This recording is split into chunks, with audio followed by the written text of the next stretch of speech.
જય માતાજી, જય મા કરણી. સમગ્ર વડોદરા શહેરના સંસ્કારીજનોને મારો અગત્યનો મેસેજ. મારે કોઈ ઇલેક્શન લડવાનું નથી, મારે કોઈ નેતા બનવાનું નથી.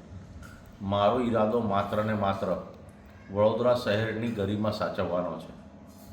જે ભૂતકાળમાં આપણે જે રાજકીય પ્રયોગશાળાના ઉંદર બની ગયા છે અને આપ પર એટલે અમારા આપ સૌ વડોદરા શહેરીના સંસ્કારીજનો ઉપર જે કર લાદી દેવામાં આવ્યો છે પર સ્વજનની અગ્નિ સંસ્કાર માટે આ લોકોએ શબ્દ વાપર્યો છે ડેડ બોડી, 7,500 રૂપિયા.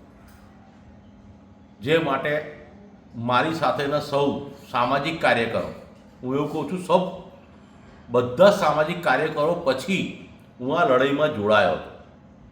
અને જે તે સમયે જે મુખ્ય સૂત્રધાર જેણે મને પાછલા બારણે કહેવામાં આવ્યું હતું કે તમે જે સંસ્કારીજનો માટે અગ્નિ સંસ્કાર માટે ડેડ બોડી માટે લડો છો એ લડવૈયા તો અત્યારે કશું બોલવા તૈયાર નથી. અને આવતીકાલની લડાઈ વડોદરાની ગરિમાની છે, વડોદરાના સંસ્કારીજનોની લાજની છે. માટે આપ સૌને હું વિનંતી કરું છું કે આવતીકાલ સવારથી 99% આ લોકો મને ડિટેન કરી લેશે, પણ જે મારા માનની આદરણીય જે સામાજિક કાર્યકરોએ આ બીડું ઉઠાવ્યું હતું અને આપની લડાઈમાં હું જોડાયો હતો, તો આ લડાઈ વડોદરા શહેરના સંસ્કારીજનો માટે તમાચારૂપ કે કલંકરૂપ સાબિત ન થાય એની જવાબદારી સમગ્ર વડોદરા શહેરના સામાજિક કાર્યકરોની છે. કારણ કે મને કદાચ આ લોકો 99% આવતીકાલે મને ડિટેન કરી લેશે અને હું મારા માનની આદરણીય વિરોધ પક્ષમાં બેઠેલા નેતાઓને કહેવા માગું છું, આપ ચૂપ કેમ છો?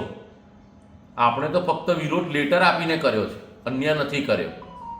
શું આપ આ ચૂંટાયેલી પાંખોની સાથે ઇનડાયરેક્ટ બેસી ગયા છો? હું તો એકલો છું, એકલવીર છું, હું તો લડીશ. આ લોકો મને કાલે ડિટેન કરી લેશે, મને પહોંચવા નહીં દે સેવા સદન સુધી. શું આપ આ લડાઈ લડશો? એનો જવાબ વડોદરા શહેરના વિરોધ પક્ષમાં બેઠેલા નેતાઓએ અને આ વિષય માટે લડનાર તમામ સામાજિક કાર્યકરો માટે છે. માટે આવતીકાલે કશું પણ બળું ના કરતા કે અમે કોઈના શ્રીમંતમાં ગયા હતા, અમારે આ હતું તે હતું.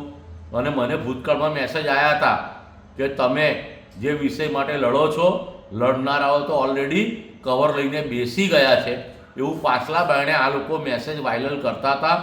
માટે આપણે વડોદરા શહેરના સંસ્કારીજનો માટે, વડોદરા શહેરને તો આપણે કશું આપી નથી શક્યા, પણ વડોદરા શહેરની આપણે લાજ સાચવી શકીએ માટે સર્વ સામાજિક કાર્યકરો અને જેને વડોદરાની લાજ વહાલી છે, આપણે વડોદરાને કશું આપી તો શક્યા નથી, વડોદરા બચાવી શકીએ, આપણે આપણી લાજ સાચવી શકીએ, એ માટે સૌ સેવા સદન ખાતે હાજર રહેશો એવી મારી નમ્ર વિનંતી છે. જય માતાજી, જય મા કરણી.